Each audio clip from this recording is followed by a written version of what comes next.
नमस्कार दोस्तों, junior added शिक्षक भर्ती को लेकर बात करेंगे। वर्तमान में जो आपकी भर्ती गतिमान है उसकी स्थिति कहाँ तक पहुँची है, कहाँ तक भर्ती आपकी पहुँची हुई है उसको लेकर, और उसी के साथ साथ एडेड जूनियर भर्ती को लेकर या फिर कहें कि एडेड जूनियर में शिक्षकों को से संबंधित यहाँ पर न्यूज़पेपर के माध्यम से आज की कुछ सूचनाएं जो है दी गई हैं। जो पहले से शिक्षक हैं उनके पेंशन को लेकर।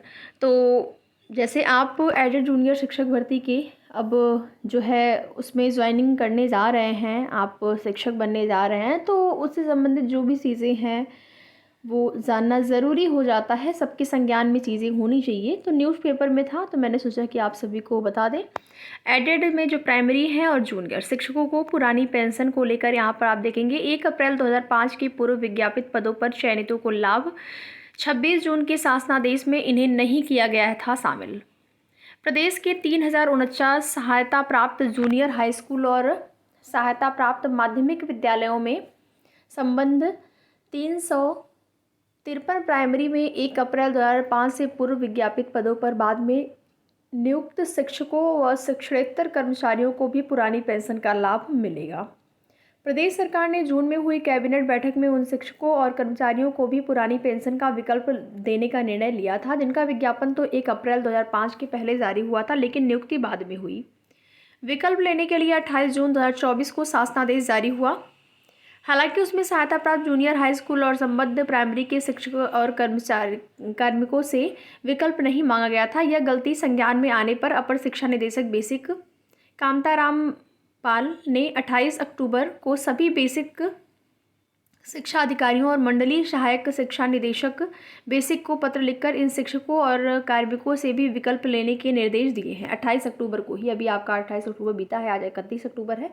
इन शिक्षकों और कर्मचारियों से 2 प्रतियों में विकल्प पत्र प्राप्त कर शिक्षा निदेशालय को शीघ्र उपलब्ध कराने के निर्देश दिए ताकि नियम के अनुसार कार्रवाई की जा सके। प्रदेश के 3592 स्कूलों के शिक्षकों को होगा लाभ, निदेशालय की गलती का हुआ एहसास और अब जारी हुआ पत्र। तो ये तो पुरानी पेंशन को लेकर एडेड जूनियर और एडेड प्राइमरी स्कूल के जो शिक्षक हैं उनकी पुरानी पेंशन को लेकर हो गई सूचना। अब बात करते हैं एडेड जूनियर शिक्षक भर्ती 2021 जो आपका विज्ञापन जारी हुआ है, जो भर्ती आपकी गतिमान है, जिसमें कि आप सभी को जानकारी दी गई थी। कल की डेट में ही मैंने आपको एक सेपरेट वीडियो के माध्यम से सूचना दी थी कि आपका जो प्रस्ताव है वो बनाकर शिक्षा निदेशालय से भेज दिया गया है। प्रस्ताव बनाने का मतलब है कि उसमें सीटें भी कंफर्म हो गई हैं, सीटें अलग अलग विषयवार कितनी हैं ये भी कंफर्म हो चुकी हैं, टोटल सीटें कितनी हैं ये भी चीज़ें बिल्कुल क्लियर हो चुकी हैं, प्लस आरक्षण किस प्रकार से बनना है, मेरिट किस प्रकार से बननी है, सारी चीज़ें क्लियर करते हुए शिक्षा निदेशालय से ये प्रस्ताव बनाकर अब जो है आगे फॉरवर्ड कर दिया गया है।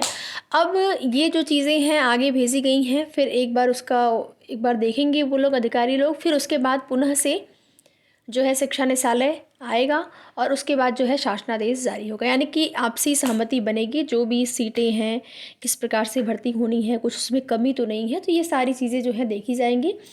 तो उम्मीद पूरी बन रही है कि दिवाली के बाद, अब मान के चलिए कि वही हो सकता है तुरंत, जस्ट तो नहीं बोल सकते हैं कि दिवाली के बाद तुरंत ही आ जाएगा, लेकिन हाँ वही छठ के आसपास आप देख लीजिएगा, छठ के आसपास या फिर छठ बीतने के बाद जो है ये आपको गुड न्यूज़ आपकी भर्ती को लेकर देखने को मिलेगा। सब कुछ पॉजिटिव है, आप लोग भी पॉजिटिव रहिए। एक कमेंट आया हुआ था आज की डेट में, तो देखिए निराशा जो है वो जाहिर सी बात है कि इतना ज़्यादा डिले हुआ है कि अभ्यर्थियों को निराशा होती है। तो एक अभ्यर्थी ने कमेंट करा हुआ था कि भर्ती नहीं अंतिम चरण में है, अभ्यर्थी ही अंतिम चरण में है। तो ऐसा आप लोग मत बोला करिए, नेगेटिव चीज़ें बिल्कुल भी मन में नहीं आनी चाहिए, ठीक है, और पॉजिटिव रहिए। जो भी चीज़ें हैं अगर देखा जाए तो भर्ती है तो आई है तो पूरी भी होगी, और इसमें नहीं होगा तो किसी अन्य भर्ती में होगा। अगर आप मेहनत कर रहे हैं तो कहीं ना कहीं तो आप की नौकरी लगनी ही है। और अगर देखा जाए तो अंत में अगर बहुत ज़्यादा निराशा है तब भी निराश नहीं होने की ज़रूरत होती है। अगर आपको कई जगह ही असफलता मिल रही है तब भी निराश नहीं होना है, क्योंकि सब कुछ नहीं होता है, यही सब कुछ नहीं है, ठीक है। तो थोड़ा सा आप लोग पॉजिटिव रहिए। और सीटों को लेकर जैसा कि आप लोगों को बताया गया है कि सीटें कम से कम जितने विद्यालय हैं उतने पद तो मिलने ही चाहिए जितने कम से कम विद्यालय हैं एडेड की, ठीक है। तो अगर उससे देखा जाए तो 3000 प्लस तो आपकी सीटें हो ही जा रही हैं और इतना होना ही चाहिए, इससे कम तो उम्मीद नहीं है।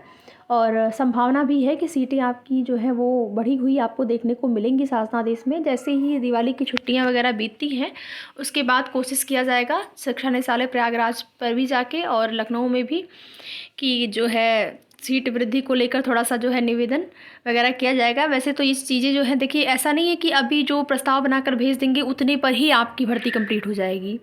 अगर आप प्रयास करते हैं तो अगर सीटें वहाँ पे कुछ कम रहती हैं तो उसके बाद भी बढ़ सकती हैं, ठीक है। अब जितनी रिक्तियाँ इनको मिली होंगी उतने रिक्तियों के आधार पर वो लोग जो है प्रस्ताव बनाकर भेजे होंगे। तो पॉजिटिव रहिए, बस ये अच्छी खबर है कि यहाँ से काम कंप्लीट हो गया और प्रस्ताव बनाकर भेज दिया गया। बाकी आगे की जो भी सूचना होगी आप सभी को उसकी जानकारी समय समय पर इस चैनल के माध्यम से दी जाएगी।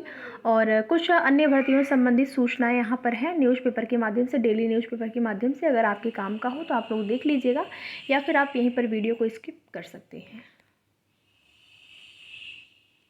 तो आप सभी अभ्यर्थी जो भी वीडियो को देख रहे हैं सभी को दिवाली पर्व की बहुत बहुत शुभकामना। और बस ईश्वर से प्रार्थना है कि अब जो अगली दिवाली है उसमें आप लोग अपने जॉब पर हों, आपका जो लक्ष्य है, जो जीवन का लक्ष्य है वो आपको मिल जाए, जो भी नौकरी की इच्छा है वो आपकी पूरी हो जाए। इसी प्रार्थना के साथ आप यहाँ पर देखेंगे अन्य अपडेट में आपका जो स्टाफ नर्स के 180 पदों पर मेंस के लिए 97 ही केवल सफल हो पाए हैं।